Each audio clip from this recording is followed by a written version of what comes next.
first and foremost, I want to hear from you guys in the comment section. I want to hear what you think about this top six, who you think is winning, what you guys think the rankings are, because at this point, it's getting pretty exciting. So I am going to say this as well before I get into what my analysis of the first call out here. I know a lot of people did not actually buy the live stream.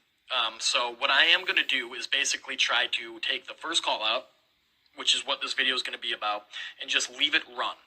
And if the video goes longer than however long it is, I'll basically just copy and paste it. That way we can watch it.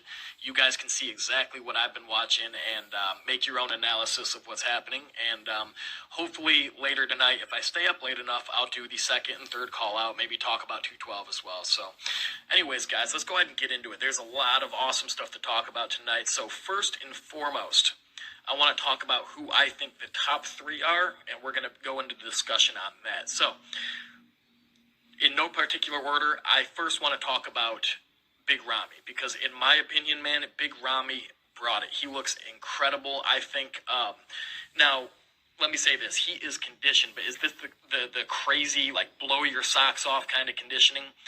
No. I mean, no, it's not that. But it's still really good. It's better than I expected personally.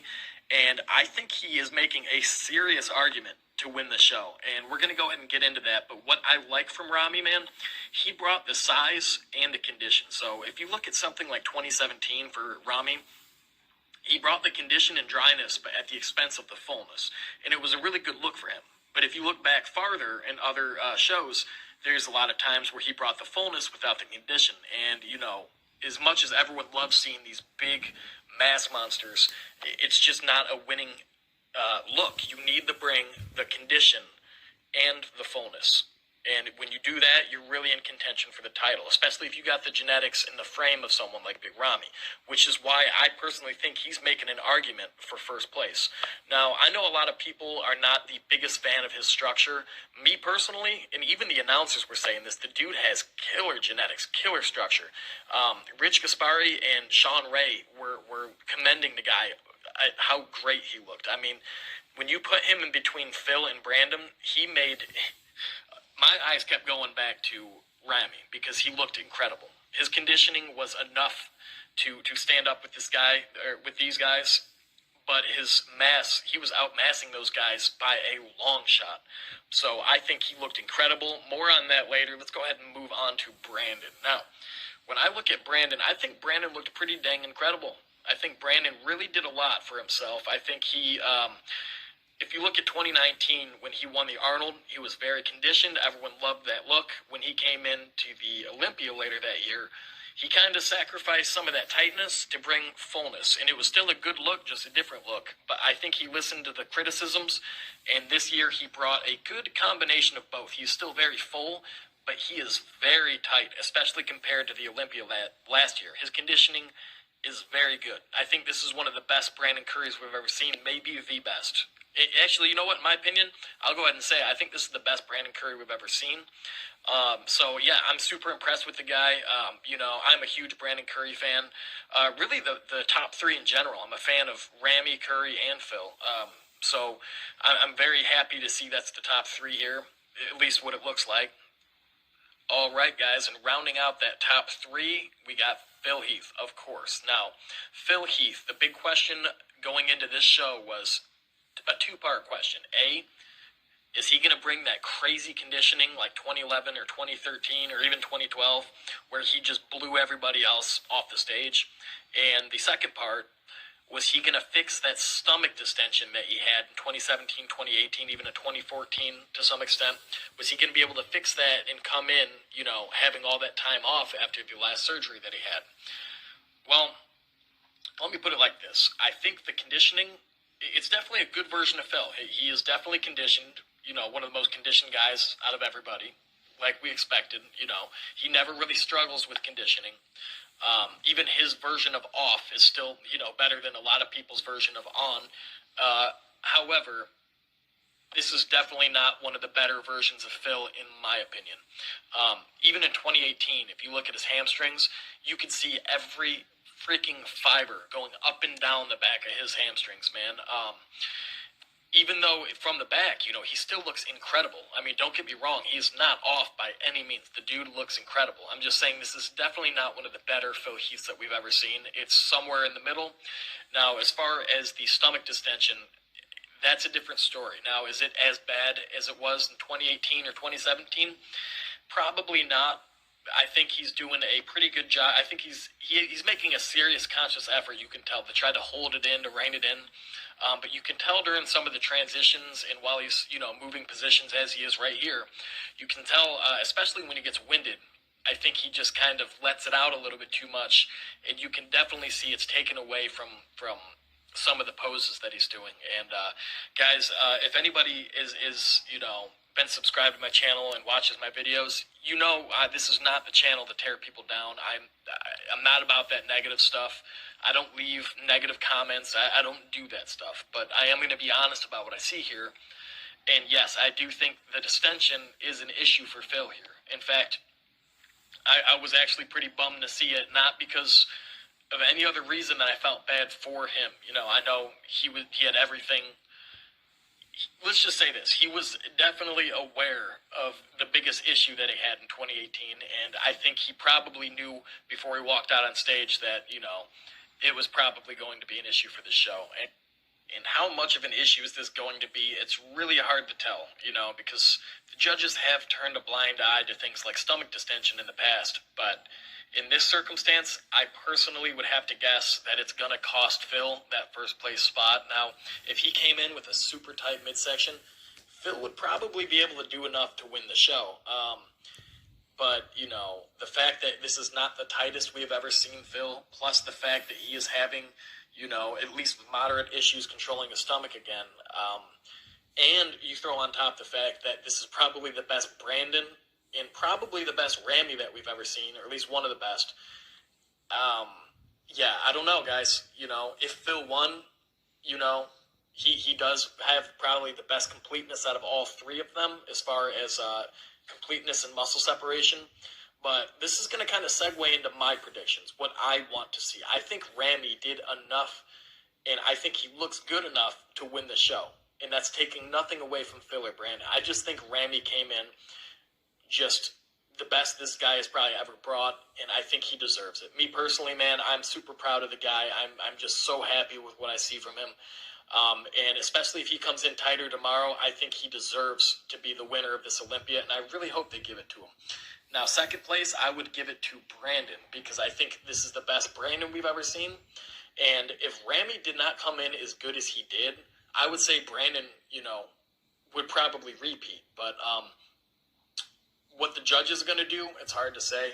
Obviously, in my predictions, or at least what I would like to see, to me, I think Phil deserves that third place spot. And I know for him that would be such a loss.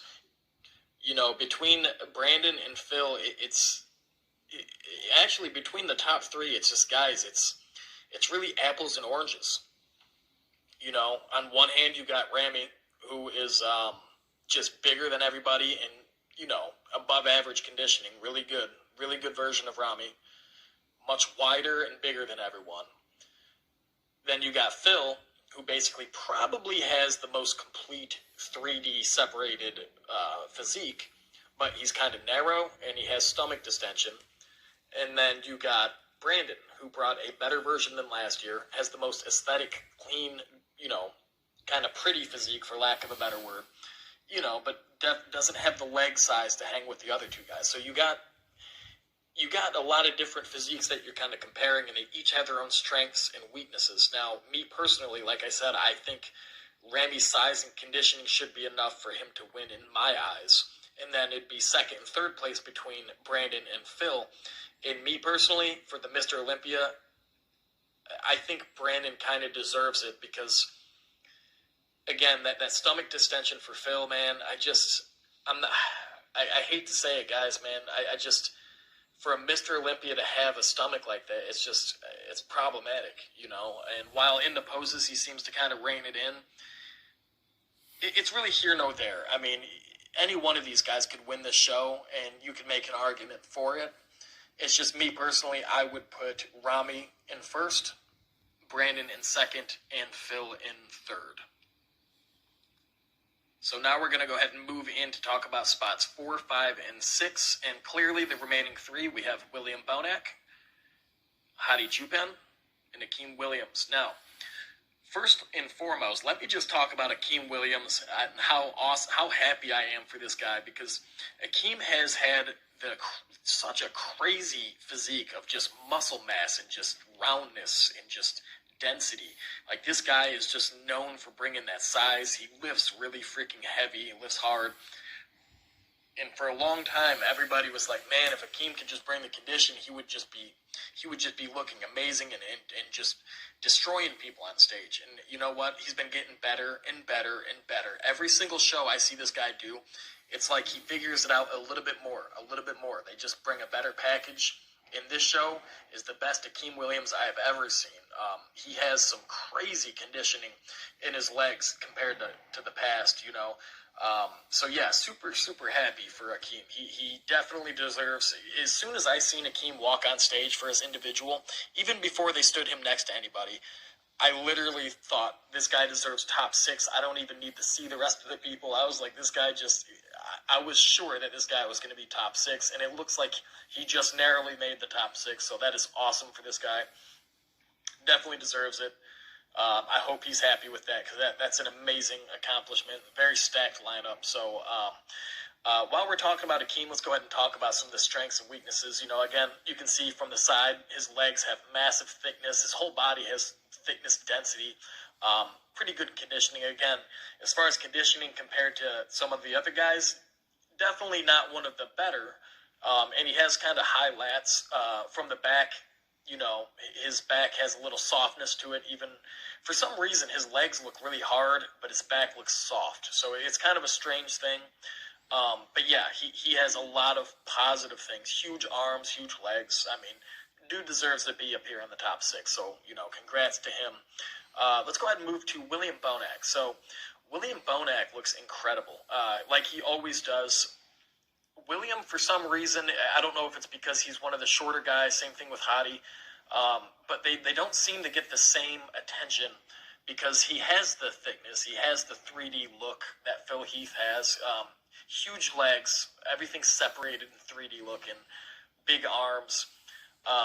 It's just, I think the structure is the one thing that holds William back, and it's one of the better Williams we've ever seen. Really, ever since 2017, William kind of found he kind of hit his stride, and he hasn't really let us down since. He brings awesome conditioning and an awesome package every single time, so awesome for William. I'm happy for him. I hope he places well.